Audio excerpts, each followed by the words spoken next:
Ladies and gentlemen, welcome back to RAMBOMANIA. Once again, last week was a classic one for cinema. We got to see Sin City 2, Sin City 2, A Dame to Kill For in 3D. And wow, what a noir trip it was. Very old school, kept in tow with the old fashioned. It was great. It was just really, really great. No complaints, had a nice prequel / sequel element to it included. Just a wonderful feel. The 3D was spectacular. I loved it, especially the snow in the beginning, and it just went that, one or two steps beyond. The 3D really opened it up on a whole new level. The cast, the cast was great, spot on. A little confusing at times, but overall was just wow. This was like really noir done to the next level, with all the eroticism and all the uber violence that you wouldn't see back in the days of our elders. Especially Mickey Rourke's Marv running over to aid Josh Brolin, all bloody face and wearing Minute's hat, leaving his car behind to take the other car, and their nonchalant conversation all the way to O-Town. I love that look on his face when you first see him with that hat on. Check this one out, because you're gonna love it. You're gonna love it. My girlfriend did, and she's a very hard sell.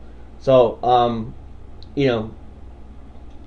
you'll have a great time. Especially, like I said, if you love film noir, like I do. So, like Maltese Falcon style. Very, very, very cool. Check out Sin City 2. Fast forward a day later, my buddy calls and screams to me. He's like, I got passes to the Goonies.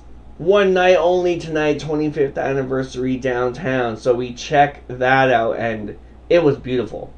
Great also to see old Josh Brolin and a young Josh Brolin within the same 24-hour period on the big screen. The sound was a little low. I think that's my only complaint. My girlfriend really liked the sound though, like when they got into like the underground, especially like when they got to the pirate ship. I guess the sound got a little better, towards the middle and end of the movie, but it felt a little low. They they played a Blu-ray cut of it, believe it or not, like on the big screen. We got no trailers. We just got like a film logo scene, and then like across the screen. And then in the corner, the loading screen for the Blu-ray popped up. Nevertheless, it was amazing to see that on the big screen. All these years later, not being able to see that as a kid and finally getting to see it. It's one of my girlfriend's favorites, so it was a must to go see. The pirate ship scene was just fantastic. Cheap ticket too, it was like $6. So, I felt very fortunate and privileged this week to see all these marvels in their natural environment, so to speak. It was just untradeable memories. It was cool. Like, for like Sin City, a lot of people turned up. And for this movie, it was a full house. And everybody was really into it, like screaming and laughing along. And everybody got the jokes, and the jokes were just so good. And like, you definitely do notice more of everything on the big screen. It really, you can actually see like everything, it's everything. And everything just looks that much more grandiose. So it's kind of ironic that the biggest movie we got to see this week, biggest re-release this week, didn't have the turnout that I thought it would, considering the movie we're going to talk about now is like such a big phenomenon. Didn't have the turnout that these other packed ones did. And that's very bizarre. maybe there's some conspiracy theories on that. But anyway, and this brings us to the 30-year anniversary of Ghostbusters. You know, showing in cinemas for the next few days, so go see it before it's too late. You know, I've been gushing about this one for months, you know, and it didn't disappoint at all. Unfortunately, due to circumstances out of our control, unfortunately, we didn't get to go to the anniversary special with everybody dressed up, you know. All of us just, you know, well, fate wasn't on our side that night, you know, for anybody. So we all went on day 2 and made a crazy day of it. You know, pre-show meetup, a little booze down, and lunch, and saw the movie, and then partied afterward at Cornell's into the night.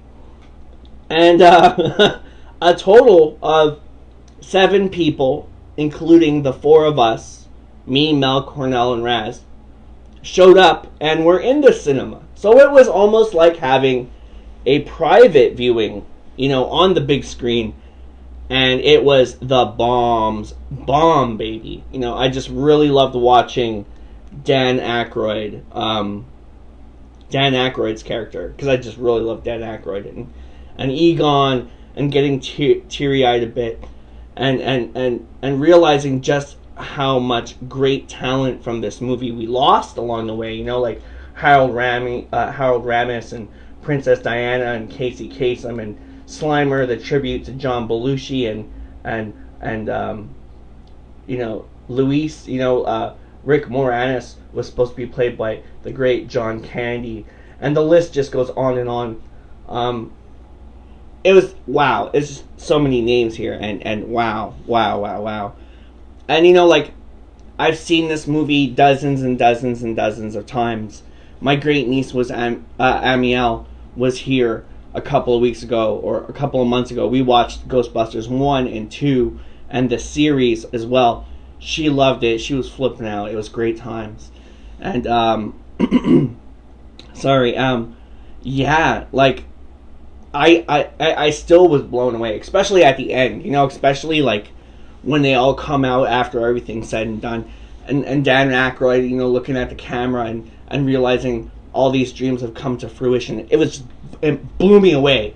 You know, I really didn't think the Ghostbusters were going to make it this time, you know. When they went across the streams, I really thought that was going to be it. So, you know, and like I said, just so many great names involved in this masterpiece as well. It's classic buddy genre to the next level. Just goes to show you what you can accomplish when everybody works together. You know, Ivan Reitman, oh my god. I wish you were coming back with Ghostbusters 3. I can't wait for Ghostbusters 3. You know, no matter how you guys do it, I'm still going to go see it. Even if it's the female Ghostbusters. You know, pretty tantalizing, but how Ghostbusters 3 is coming along.